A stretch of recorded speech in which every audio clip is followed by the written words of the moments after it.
La scène chez Marc, non pardon, chez Matthieu. Maintenant on fait Marc, on fera la prochaine fois que c'est ensemble, on fera Luc et on fera. Rappelez-vous que Jean n'a pas la Sainte Seine. La Sainte Seine c'est seulement en 1 Corinthiens chapitre 11, donc on le fera plus tard. Et après on fera un résumé de tout ça, donc ça c'est. Mais aujourd'hui on parle de Marc, et donc c'est de Marc qu'il s'agit aujourd'hui. Et je commence par.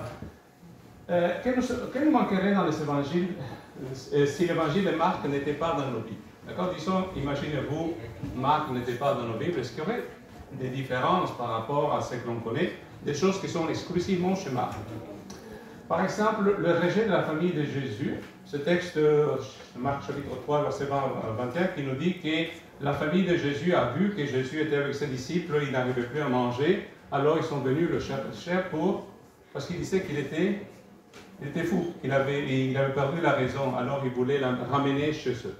D'accord? Ce texte seulement chez Marc. Ensuite, il y a la parabole de la sémence. Cette parabole est uniquement chez Marc, car Marc explique pourquoi les Juifs se lavent les mains. C'est seulement Marc dans son évangile qui nous explique pourquoi les Juifs se lavent les mains et comment font-ils pour se laver les mains. Seulement lui. Ensuite, une guérison d'un sourd-muet. Cette guérison en 2 étapes.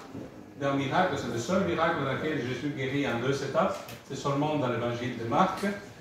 Et enfin, oui, la guérison de l'aveugle à Bethsaïda, c'est encore Marc uniquement. Et enfin, le jeune homme qui fuit nu, est-ce que vous avez déjà vu dans vos Bibles, un jeune homme, à la fin de l'évangile de Marc, ouais. Marc nous dit qu'il était là, lors de la Sainte Seine, donc lors de la Gethsemane, pardon. L'arrestation.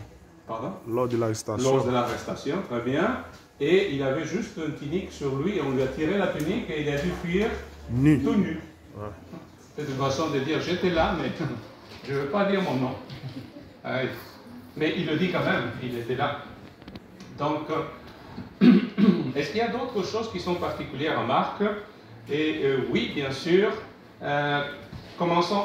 Marc, c'est l'évangile le plus court. En nombre de mots, c'est le plus court de tous. D'accord, même en nombre de chapitres aussi. Il commence au début avec le ministère de Jean-Baptiste. Il ne raconte pas la naissance de Jésus, il ne raconte pas. Et donc, il commence assez vite.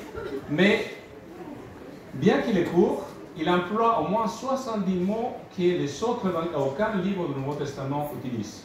Plusieurs mots différents. Donc, par exemple, il utilise plusieurs mots araméens. Des phrases comme le passage quand Jésus dira Talita kum, c'est-à-dire petite fille, lève-toi, c'est seulement Marc. Il le donne et ainsi de suite. Toutes ces caractéristiques, c'est lui. Un autre détail, c'est qu'il utilise des mots latins que les autres évangiles n'utilisent pas d'habitude.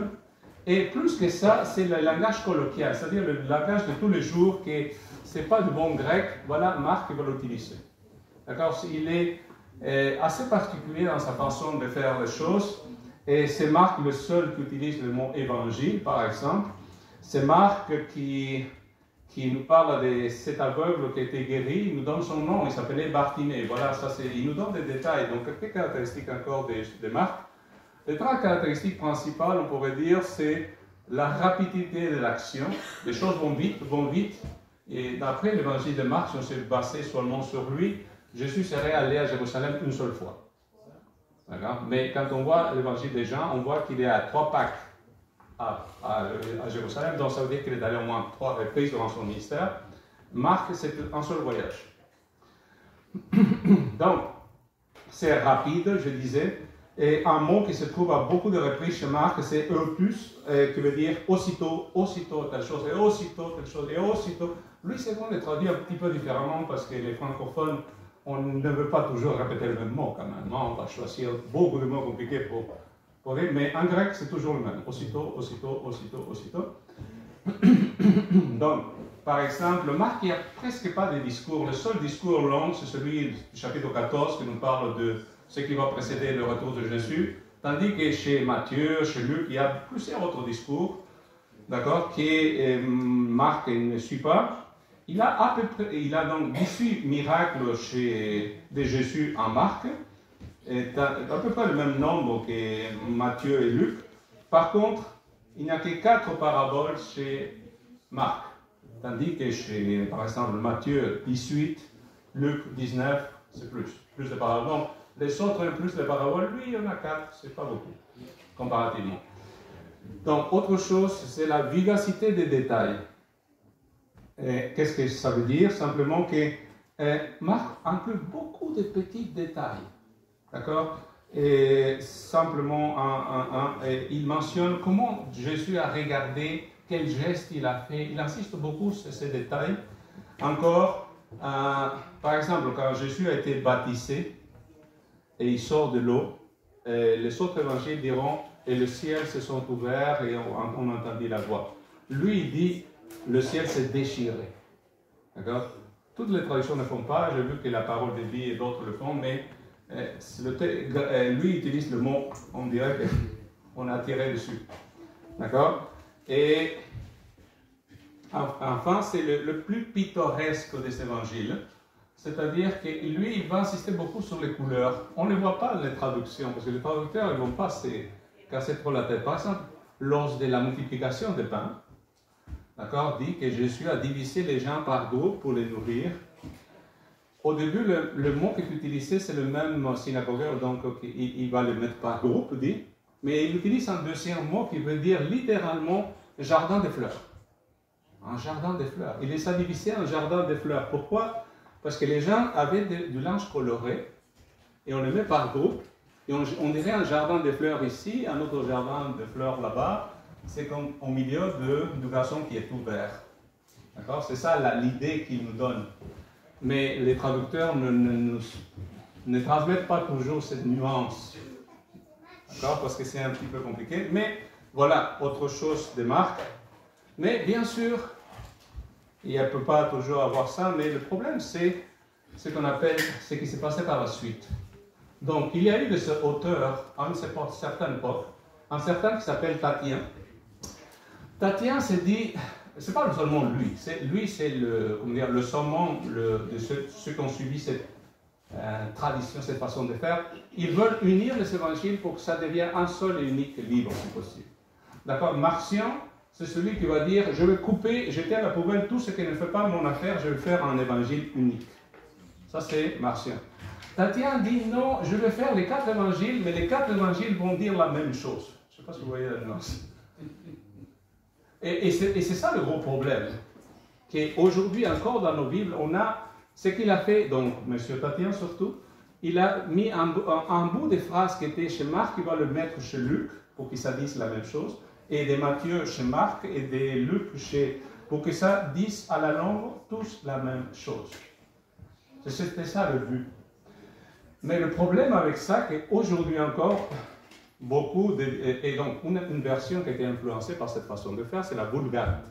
Et la Vulgate a suivi cette logique, et je mets un petit bout d'ici, là-bas, pour patcher, pour que tout dise la même chose. Et on se retrouve avec des versions qui disent à peu près la même chose, mais aujourd'hui, les nouvelles versions veulent revenir en quelque chose de plus juste. Mais à ce moment-là, on dit, non, on est en train d'enlever ce bout de phrase chez Matthieu, ou chez Luc, ou chez Jean, ou je ne sais pas. Mais il n'était jamais à l'origine, c'est un patchage, c'est un patch qu'on a mis plus tard. C'est ça le problème. Et en théologie, c'est ça les grosses discussions.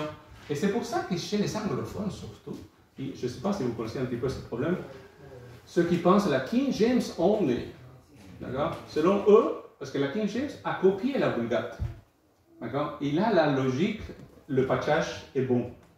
D'accord? Mais arrivent les nouvelles versions qui sont plus scientifiques, plus justes, et qui te disent non, tous ces bouts-là ont été pris d'ailleurs, donc on les enlève, et ils crient, oh, c'est pas possible, on détruit la Bible, on détruit rien du tout.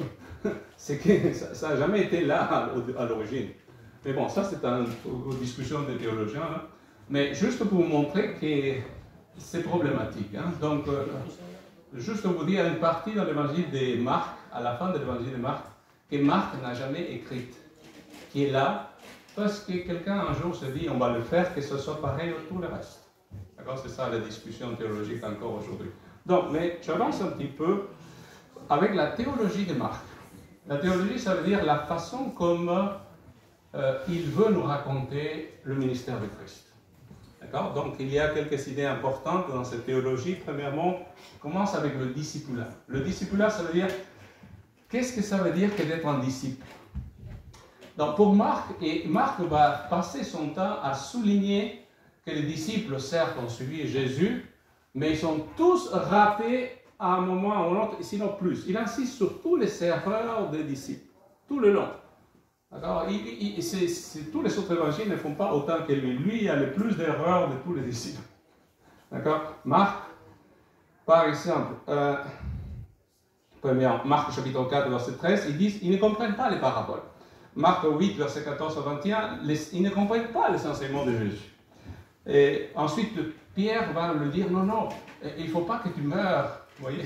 Ça, c'est Marc aussi. Et voilà. Et Jésus va dire, va dire, retro Satan. Non, ne fais pas ça.